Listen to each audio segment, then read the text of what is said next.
What's up with your YouTube?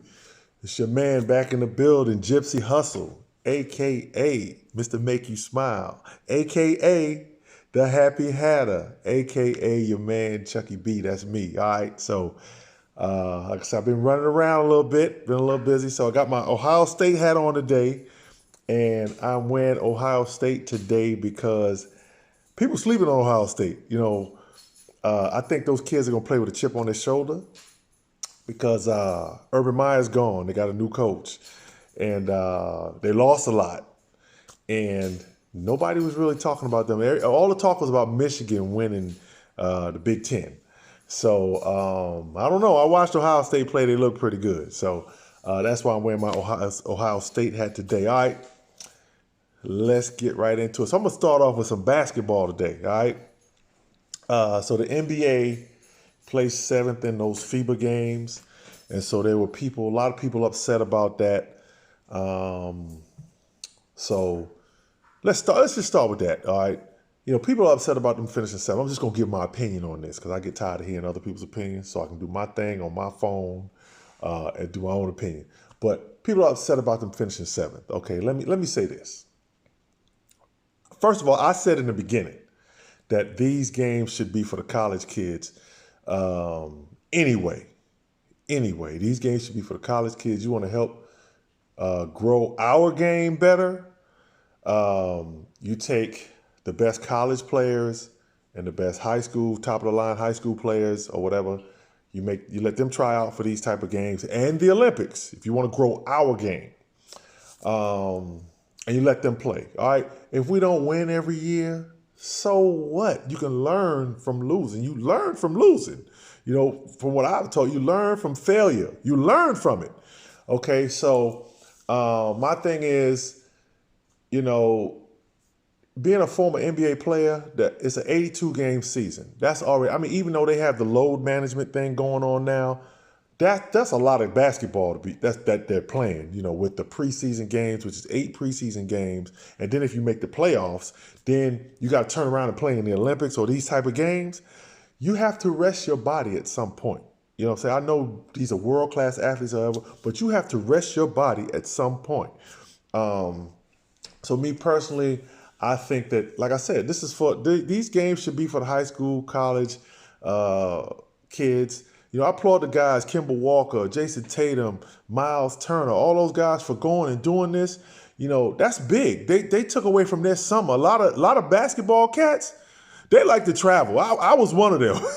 In the summertime, you work out, 5 days a week or whatever have you. On the weekends or when you get some free time, you're traveling somewhere. You're always going somewhere. You want to go somewhere. So, I know they got to see the world on the USA's dime or whatever, but still, that's not your personal time. Still, you're giving your time to someone else. So for people to be upset with them, shame on you for being upset with them. And, just a side note, Jerry Colangelo saying that, he's going to remember that. Come on, man. You like 70 years old. You gotta be better than that. You of all people should understand that these guys have lives. Some of these guys have families that they'll be sacrificing. Some people want to spend time with their family. So what do you mean you're gonna remember that when it comes time for 2020? Don't be one of these old bitter jokers that you want to hold a grudge. Okay, LeBron James didn't go, Anthony Davis didn't go, Curry didn't go. It was so many guys, Bradley Beal, so many guys that pulled out, and you were upset about that. Colangelo, come on, man, grow up. Pretty much, grow up. I know who you are. The facts are facts. Grow up, man. To take that personal angle, ain't nobody really even saying nothing about it because of, he's like, considered one of the basketball gods or whatever. I played for Phoenix. I've had meetings with Colangelo behind closed doors. We'll keep those, what happened behind closed, we'll keep it behind closed doors. But, I know your son, Brian. I know all that. I know who you are. But I'm just speaking the truth here. You understand what I'm saying? So don't talk about like you're going to do something to them if they don't go. It's basically like a threat.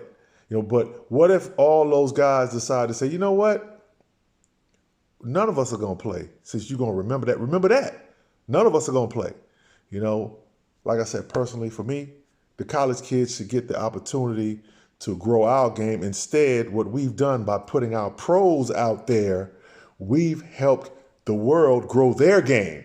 You know what I'm saying? Because we, going out dominating, yeah, we show out, we know we're better, but now we've helped other countries develop their guys, and now their guys are coming to the NBA looking like all-stars, like the kid in Dallas, Dirk. These guys are coming over here, doing their thing. You know what I'm saying? And they're taking what they've learned from our pros back over there. Mark Gasol, Pau Gasol. We've helped the world grow their game instead of like us helping our kids grow their game by sending the college kids to play against the pro kids, and they can develop and get better.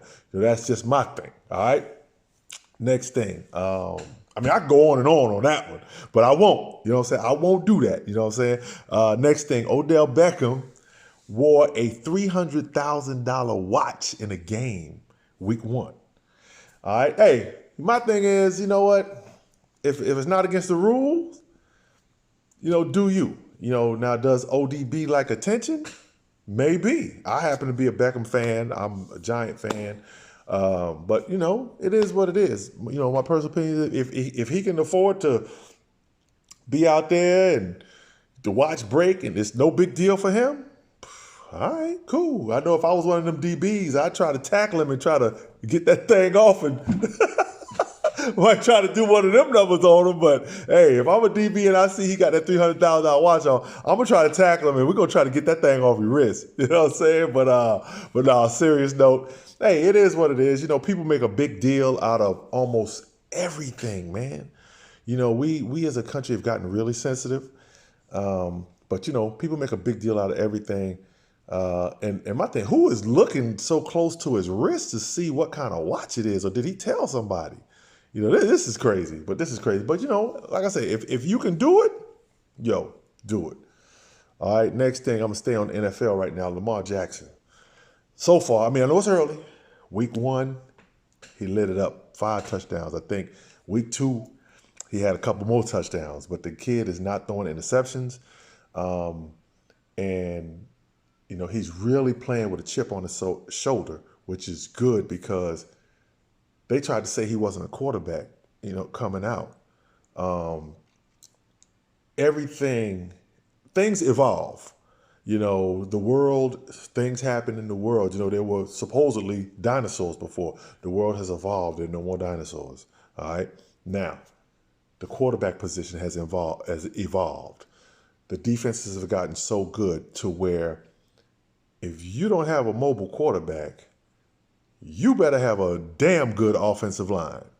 So, like you got Lamar Jackson, Kyler Murray.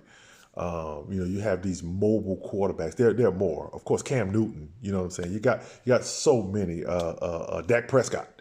So there's so many. So the quarterback position has evolved, and I think Lamar Jackson, if he continues on this pace, the Ravens are going to be an issue for teams. they're going to be a big issue for teams because how do you game plan for him? Because he's got so much speed.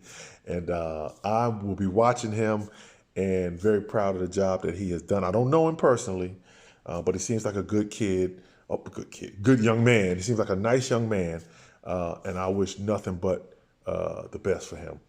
All right, next thing, this California athletes bill where in California the people are going like athletes are going to get paid for schools using their likeness. I guess it's come down to where the bill may get passed or whatever was probably going to get passed. Me personally, if they're using your likeness, that's your likeness, you. You should get paid for using your likeness to promote the school. Just because I'm an amateur, that don't mean you can take my picture and put it all over the place and make money off it. I need to be seeing some of them ends. You know what I'm saying? So ends is money for those who don't understand. But I need to be seeing that.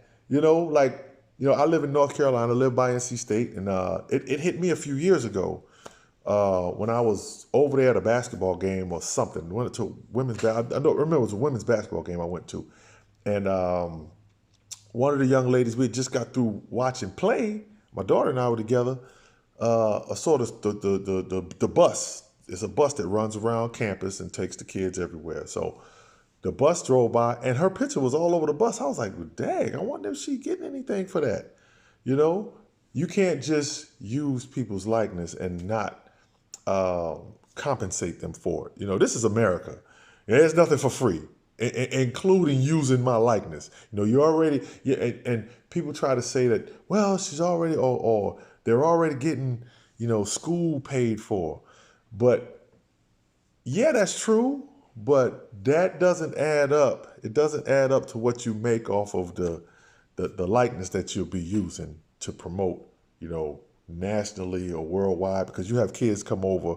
You have foreign exchange students that go to every college in America. You got foreign exchange students, people that are overseas that come over here to get an education.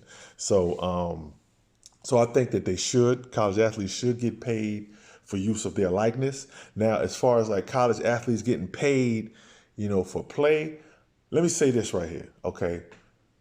These schools are making so much money off of like basketball, especially the basketball and football programs. This is what I say. I think that there should be a trust put in that student's name, the basketball, football player, tennis, whatever it is. And once upon graduating, completing your degree, if you don't make the NFL or the NBA, you come back, you get your degree. Okay, this is how much money we're going to help you get a start instead of him or her starting out in debt. But I'm not the smartest person in the world, but I'm not the dumbest. But there's got to be some way to where we can compensate these athletes for their time, because I'm telling you, my daughter plays college soccer, D1 soccer at the University of North Carolina, and they are very demanding of their time. You know what I'm saying? Very demanding of their time. So if, they're going to be so demanding of their time, hey, time is money. That's what they always say over here. Time is money. You know what I'm saying? You wasting my time, you wasting my money. You know what I'm saying? So why should it be any different with the college athletes, no matter what the sport is? Now, I will say that, I don't think that this is no respect to the other sports. Like I said, my daughter plays women's soccer. I don't think that, the soccer and the tennis and the wrestling should get paid the same as the basketball and the football, because the revenue is basically, the football and the basketball teams bring in most of the money. I remember this was about 8 or 9 years ago. I was having a discussion with somebody from The Ohio State University, and they were telling me, this was about 8, 9 years ago, they were telling me on a Saturday that Ohio State football can bring in $1 million on one Saturday. So they'll have probably about 6 or 7 of them Saturdays. So that's about, let's just say this is $7 million. Let's just say that. Okay, so that's $7 million. That's not counting the money that they're going to get when they go to that bowl game, that Fiesta Bowl, because Ohio State, they hang around the major bowls. They hang around there. That's just what they do. So that's not counting, that money that they're going to get, and it's a real, it's a touchy subject, but it's a subject that can be fixed rather easily, I think, if they want to. I think that maybe these athletic directors, that's making, these $400,000-$500,000 athletic directors, maybe you could sacrifice some of your pay to help with the pay of the athletes. I'm just saying. I'm just saying, though. Don't kill me for that. But yeah, that's a touchy subject and a great, that'd be a great discussion. But I do think that the athletes should get some type of compensation, especially today's athlete, because years ago when I was playing in college, we did have some free time. We had free time. But now, I looked at my daughter's schedule. I'm like, well, dang. And then, you hear about the football guys. I got friends that sons play football, and the demands that are on their time, there has to be some compensation for these kids. It's crazy. All right, next thing. There was, in the University of Tennessee, gave a scholarship to a kid that had made a painting like a UT on a shirt. not a painting, but he made a design, and he got bullied for it. So the University of Tennessee gave the kid a scholarship. You know, whenever he's ready to go to college, they'll give him a full ride. You know what I'm saying? So hey, look, that's awesome, man. That is awesome. It's sad that, you know, someone would get bullied. But that's awesome that University of Tennessee decided to take action and give the kid a free ride to school. And University of Tennessee is a good school, so you know, hopefully the kid takes advantage of that opportunity, and hopefully you know, we'll hear good things or big things from him in the near future. All right. Last thing, you know, my Dan Le Batard part of my little show that I do, my Dan Le Batard part. You know, got to talk a little politics. Maybe nobody don't want to hear it. That's all right. It's my show. I do what I want to do. All right. So Donald Trump fired the National Security Advisor for not being a yes man. And to be honest with you, man, my personal opinion, man, is, I mean, how can you expect any less from the dude, from Donald Trump? You know what I'm saying? I ain't even mad at him about it, you know, because that's just what it is, you know. And let's be real about it. You know, that's what America is. You know, America, you know, you got a lot of people that are, you know, a lot of people that are insecure, that are in positions of power. Now, the reason why you fire somebody for disagreeing with you is because you're insecure. You know, I happen to like to hear what other people may say that doesn't agree with me, because I'll think about it and maybe I'll need to look at it a different way, or it helps you see when people disagree with you. It kind of helps you see, you know, maybe where, you know what, maybe I should look at something, maybe I should do this. You know what I'm saying? So for him to do that is very insecure of him. But I ain't mad at him. You know, how could you expect any less from him? You know what I'm saying? So so like I said, you know, people, get your butts out there and vote in 2020. He got to go. He got to go, yo. He got to go. But, you know, they've stepped up the impeachment hearings. Like I said before, I'm not really feeling the impeachment thing. You know what I'm saying? Because I think it just helps him. His time is almost up, and now you want to impeach him now. His time is almost up. I don't know. I don't remember when it was that they impeached Bill Clinton. I don't remember when that was. But if he wasn't impeached, you know, first of all, he never should have set foot in the office. You know, after the grabbing the vagina thing and grabbing by the vagina, whatever it was, he shouldn't have never been able to set foot in office. Let's be honest about that. So, but now that he's there, you know, America, don't sit back here and say we're better than that. Don't sit back here and say that. That's who we are. Donald Trump is who we are. That's who this country is. You know what I'm saying? So embrace it. That's who we are. That's just what it is. But I'm not feeling the impeachment thing. Let's get out there and vote. Get him up out of there. And, you know, let's see. You know, 2020 is right around the corner. So if you're not registered, get registered. You know, and let's try to get that clown up out of office, man. I'm sorry, I shouldn't have called him a clown. Let's get the resident of the White House. He's not the president, he's the resident. I don't never call him the P word. Not that P word anyway.